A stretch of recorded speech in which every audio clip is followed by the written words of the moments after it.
Bonjour, bonjour ma grande famille. Bonjour, bonsoir, ça dépend. Kaka ya air oyo ekopesa melayo ozwi libaku ya kolanda mama abi. Vraiment napesi biso bambote, ba bonjour, ba bonsoir na biso partout epai wapi tozwami. Oui, en tout cas, naza lisusu na esengo, ya kozala lisusu liboso na bino lisusu libota nanga kopartage kosolola koloba lisusu kaka ndenge ezalaka po tozokoba kaka na se ya nguya ya loboko na Nzambe. Nzambe wana azwa lokumu oyo azokontinue kobatela biso, azobatela nga, azobatela yo, azobatela mabota na biso. Nzambe wana vraiment azwa lokumu ezonga epai na ye. Oui, nango tozobanda na losambo mpona korekomande moma na biso ya masolo na maboko na Nzambe. Après tokoya kodevelope oyo ezali bongo sujet na biso ya mokolo ya lelo. Merci Seigneur, merci Papa. Na pamboli monene ya bonzambe na yo na netoli pe na sanjoli oza Nzambe. Polo kumisama netola masanjola moza Nzambe. Mosusu lokola yo azali te Papa na lola. Na pesi yo merci po na bomoi na biso. Merci po na bomoi ya ndeko mwasi mobali papa mama oyo azolandanga to pe akozwa libako ya kolandanga Seigneur. Na pesi yo merci po na bomoi na biso. Merci kolo po yo zobatela biso, merci kolo po yo zotelemisa biso lisusu liboso ya bana na yo mpona kopartage na yango to recommander moment oyo na maboko na yo. Seigneur ozala na biso du début jusqu'à la fin, limonisa kati na biso leka na kolobela bana na yo Seigneur de des armées, tikete message oyo ezobanda siko Seigneur ebota mbuma ekota esala misala nango kati na bana na yo oyo ya yo te tochasse yango mpe torendre yango ni essence de feu dans les noms puissants de Jésus. Merci Seigneur pour la bonté, merci depuis jusqu'à la fin kolon de lobela biso tikete biso to disparaître yo nde oyo bakoporte message kati na bana na yo oyo ekobota mbuma kitoko dans les noms puissants de Jésus-Christ de Nazareth Dieu. Amen.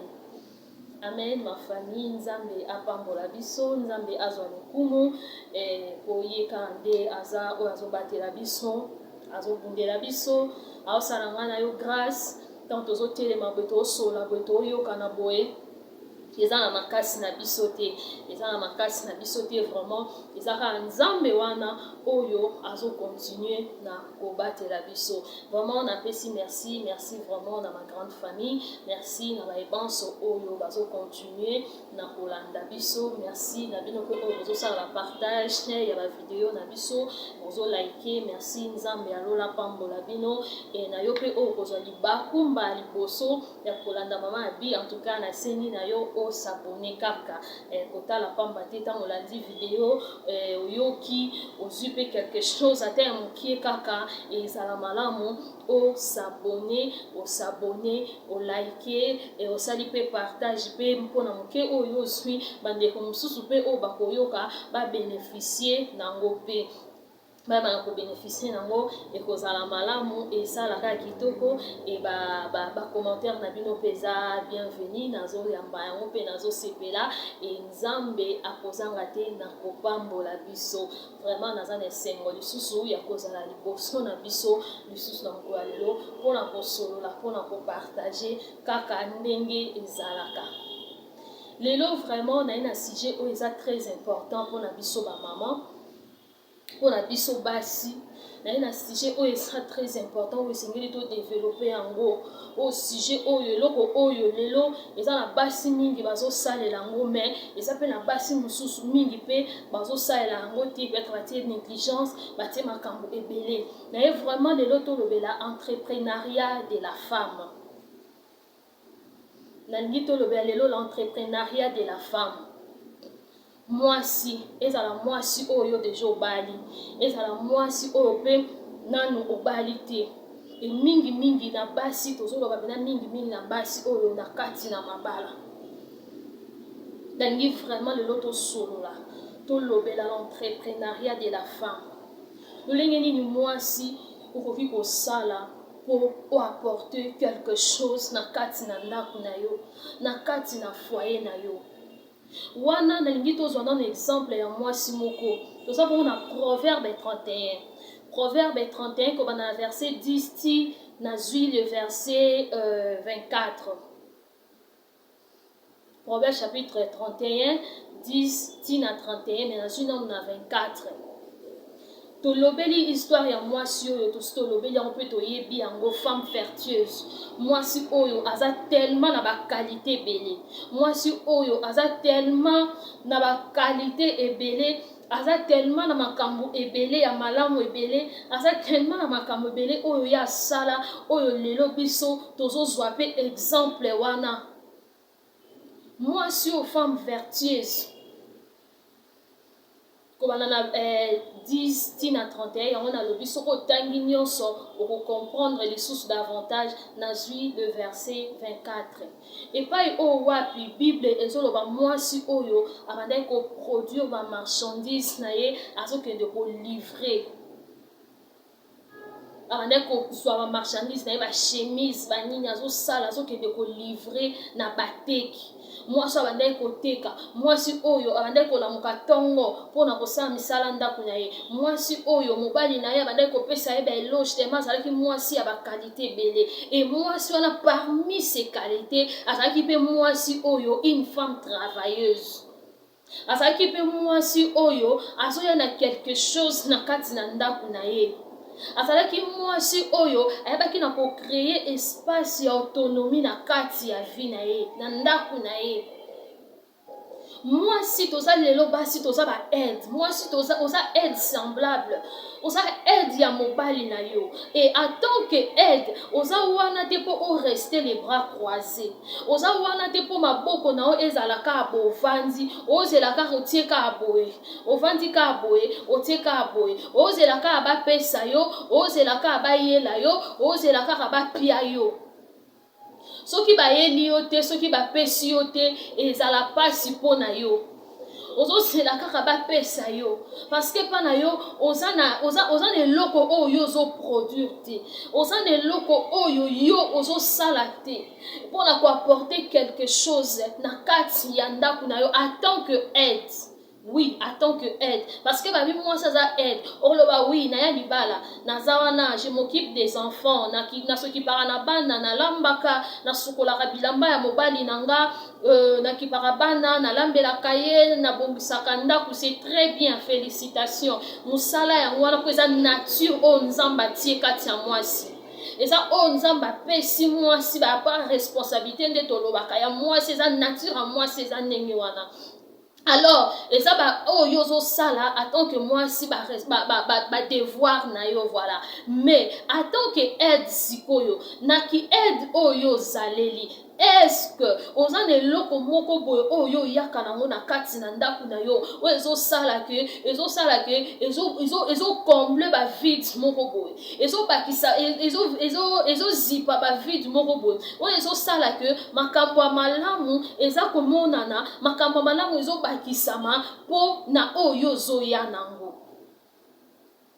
Moi si leo na 21e siècle oyo moi si il faut azala une femme entrepreneuse. Moi si il faut yebana ko entreprendre.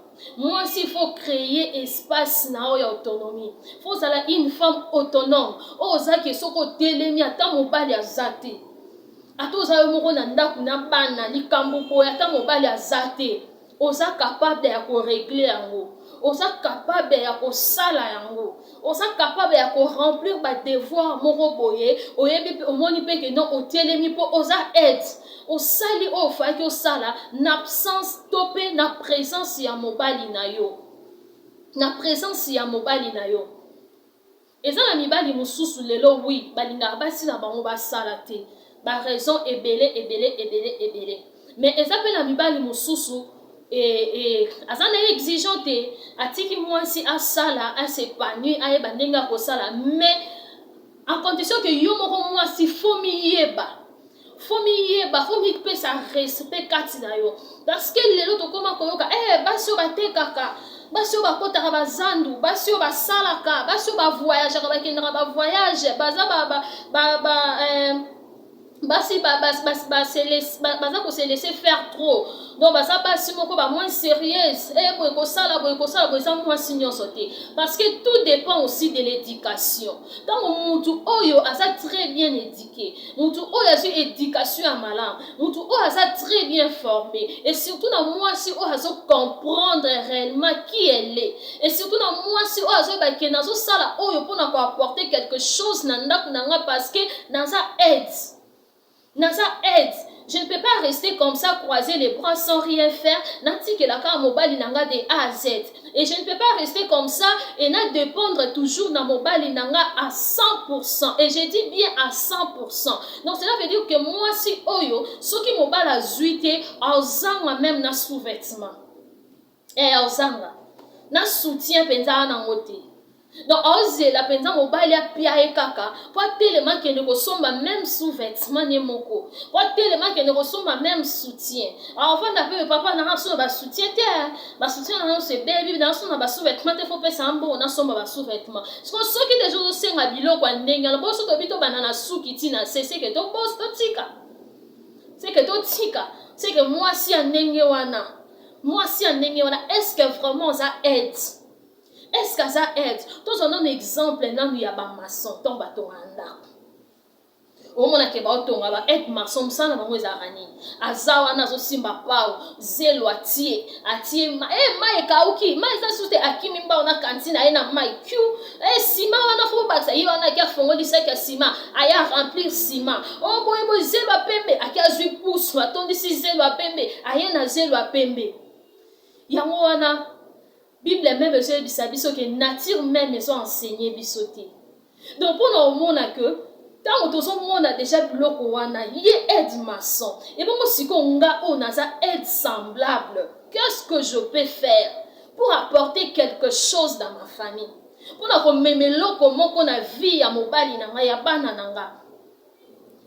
Et comme je disais tout à l'heure, que ceux qui mobali a beau travailler, à ça mobali a lingaka au salate, c'est parce que ba revenu na ye, ils ont comblé ba vide nyon son akati yanda kunabino, ba revenu na ye, ils ont comblé nyon so tout ba dépense nyon so ya bana tout, ils ont ça la 100%. Et si ko yo, en tant que aide, si qu'on a revenu au mobile à soya nangwana malgré a boyo travail, a boyo sala, boyo teka, boyo sala boyo. Ce qu'on a revenu na idée na yo ezanini. Parce que aide, a koki ko mema, o koki ko ya karate que il faut apporter o mema soutien mo peut-être na mbongo ou bien na ko teka na ko sala, mais idée na yo o ezobima pe na mutu na yo. Donc cela veut dire que to zape na kati ya entrepreneur, to zape na posa ya basi oyo bazo réfléchir bien. Moi si oyo azawana penza vandi azui temps vraiment pour réfléchir. Le roi mobile nanga linga te na sala, le roi mobile nanga linga te na teka, le roi mobile nanga linga te boy. Mais ba revenu na ya kanango oui. Et sunga biso bana classe ndaku nzambe peta mususu apambola bosomba botonga oui mais ezaka kate ke nyonso tango ozongola obosani ke oza aide. On dit ka mobali wana lobby peut-être tango eko chité et ça susu ndenge zakite abalukela o baza bongo mibali abalukela yo o kapende na banda ko yana bambongo awati sko yo mwasi ya maele eloko nini osalaki devoir na yo ezalaki nini oportaki nini na oyo nga na banda ekoya nango oyebisa nga te yo oyebisaki nga yo kozalaki wana kasi yo moto banda kolia bambongo yango yo moto banda kosimba yango yo moto na banda kopia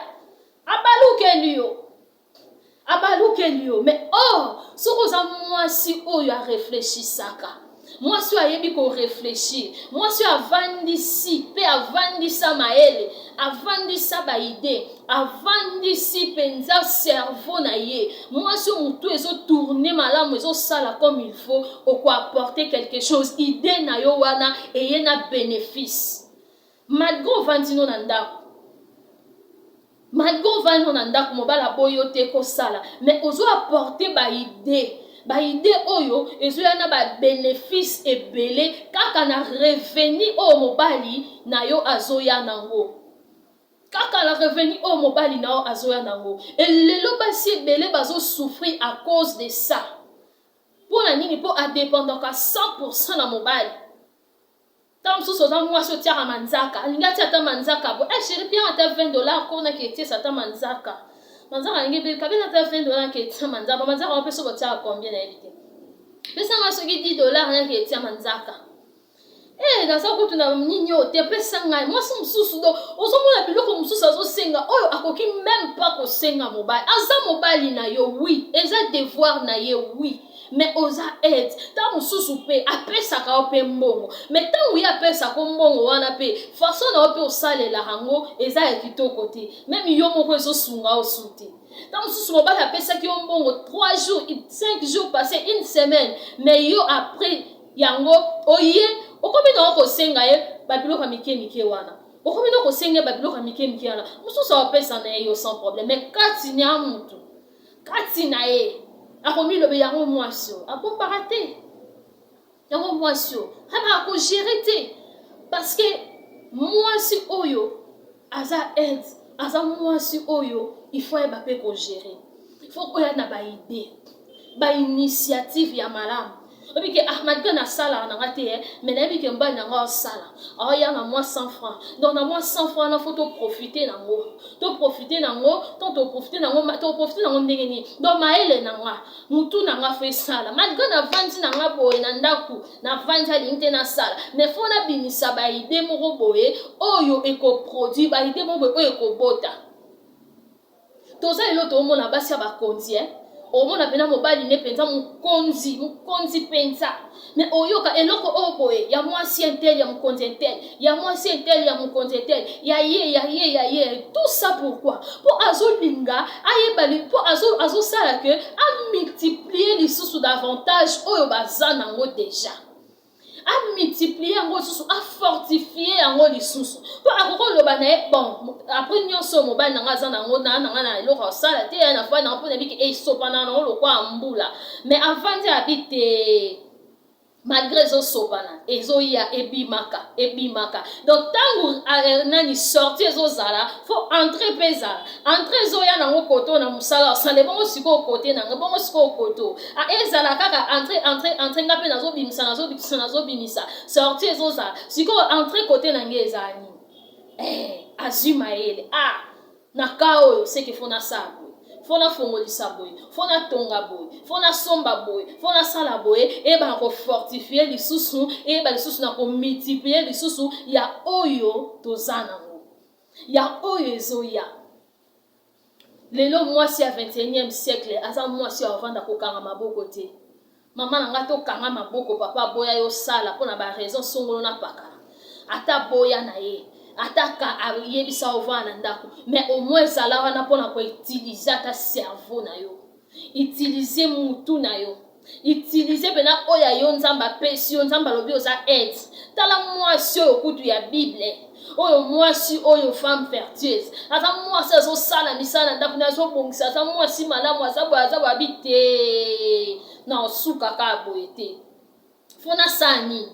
azo sala ba chemise azo kendo livrer azo pesa ba teki azo livrer azo lokwa grossiste moko boy azo pesa ngo na ba prix de gros bino bozwa boteka na bino ba détail bopianka mbongo parce que kuna misana salaka eza bien mais faut na apporter pe lisusu quelque chose oyo ko salake ekolisa lisusu e multiplier lisusu ekolisa lisusu oyo tozana ngo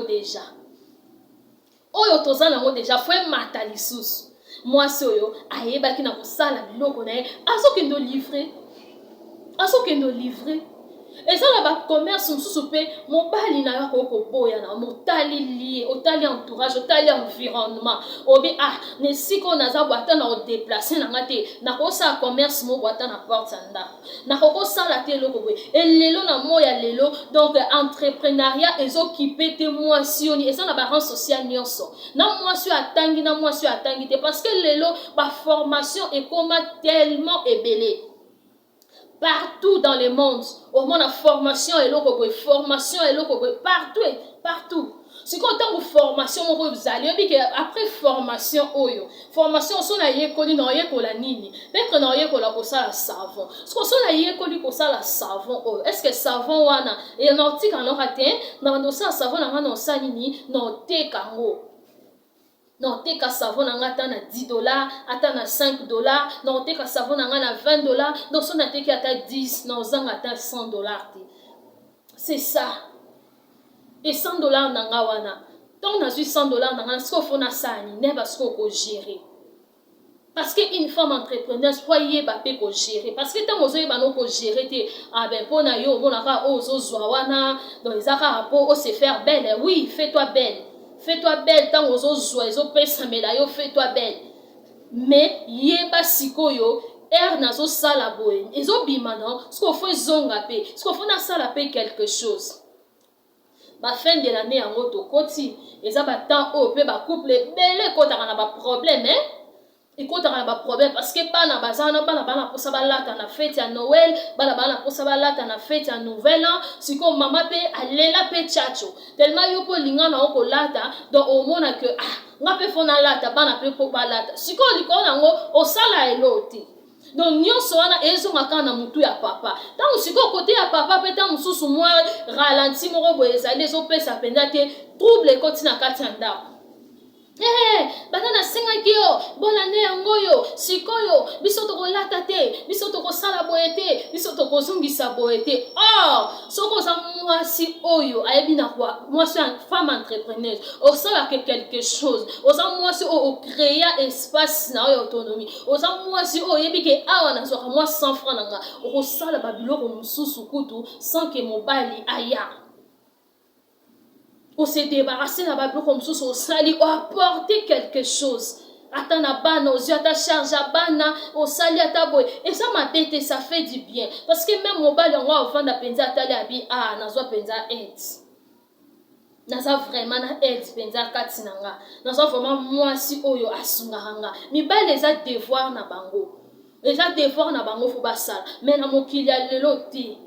Na mokili leo soki mwasi akangi maboko soki mwasi azo apporter quelque chose azo sala quelque chose te et ça passe soki pe oza mwasi o mobala boya yo sala mais mobala zo ya nango zala pe mwasi ya baide po baide wana pe ekosunga bino lobi parce que vie est tellement compliqué que on ne sait jamais lobi to lamuka na tongo eza susunde za ki yerte alors que tangu ba penser za ki ya malamu ba idée ezalaki ya malamu ba initiative ezalaki ya malamu osali nini o apporter quelque chose donc basi ba maman to lamuka to sa susu basi ya kolala te mwasi kutu ya tango ya kala yeyo azo livrer ba marchandise mais ba mama kala to yoka ngoto mona oyoka ngana banda ko sala nazo sala ndaku nazo tika bana na classe na keibo na ke musala na ye na sui bango donc ozo mona ba sala lelo ba koma pe moi fatigué pour ba travailler asalaki pour na ko apporter quelque chose na ndaku na ye asalaki pour na ko apporter quelque chose na vie ya bana na ye. Et ça quand que tant aux sala de bien son na sali mobali ozwa courage te non ya mibali mais mobali on peut se comporter bon on sait que bon na éviter parce que ça devoir na mais moi si par so sala pour ajouter les choses parce que ça aide.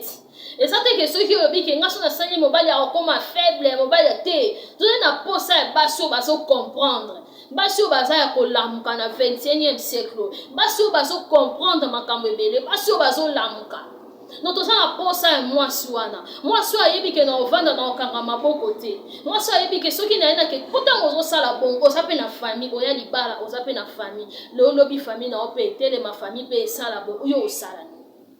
Donc voilà donc mwasi faut kotelema mwasi faut ozala une femme entrepreneuse zala une femme autonome oyebi ke na otelema na osala boye même na absence ya mobali na nga je suis capable tango babona ne yaka awa ndoko mona mwasi aza na posa banda likolo tina se bana pe baza wana nyonso kaka na mutu ya mobali ye moko mais or tango yo mama oza wana ozosunga okosala osungi esalaka bien esalaka kitoko et soki mpo oza na mobali oyo acomprendre ayebi aza mobali malamu abando tia mpe maboko azocontribue mpe mpo ayebi ke oyo ozosala ye mpe ozocontribue mobali mpe akotia yo maboko e na bapapa mpe ntango oyebi ke oza na mwasi na yo aza lolenge yana il faut mpe kosunga ye ba papa il faut pe ko sunga mwasi na yo po basi ebele bazo dépendre na mibali na bango à 100%. Po bango moko pe balingi yango. Mais tant yo za na mwasi oyebi ke mwasi na ngai a se débrouillaka, abimaka, akendaka kokauka moi na wenzi, akendaka na musala, asalaka boye, mwasi na ngai zo se débrouiller, aza na entreprise na aza na eloko ne moko boye. Otie pe maboko, osungi ye pe po ezaka apona bien na bino nyonso tu na kati ya libota. Ezaka apona bien na bino nyonso, ezaka apona mwasi ye moko te. Tanga zo sala ngo ye pa zo ya na kati ya ndako zo sunga na batashi mususu na makambo mususu etango yo po zui oyebi na kosala nini kotia ye pe maboko pona ko renforcer lisusu. Pona ko renforcer lisusu. En tout cas ba mama to telema. Tous à la vraiment ba femme entrepreneuse moi si il faut que yeba kuluka luka na yo mama moi ya lelo ezate que ovandi tango pokenda ko travailler même si on travaille na bureau ozo travailler na bureau za mutoki na yo ozo mona ke tango ozo sepela o penza mbonga mutoki na nga penza na tokaki na kemba ki ba transport na malili kolala libanda boy ozo mona ke oza na esengo ba feti pe yango yeye allez tu te fais belle pour ça là ozana oya yo ozwaki oya yo travaillaki ozana posa suki na opongisi suki neza kitoko ozana posa la mano ya bien olati po ozozwa oyo ya mutoki na oyo ozosala oyebi ke na sala ki maele nanga na sala ki cerveau nanga na sala ki aide nanga yango leo nazo sepela tika ke na sepela na mi sepelisa nango pe nzambe akozanga te na kopambola biso vraiment nazaki na moto solo la pour la mokola lelo yango wana ba mama toyeba vraiment ko apporter quelque chose oza aide kotika la ka ndenge wana te kotika la ka ndenge wana te salela maele na yo mobala ninga to sala luka maele moko pesa ba initiative pesa maele salela vraiment oyo e ko apporter quelque chose katina bino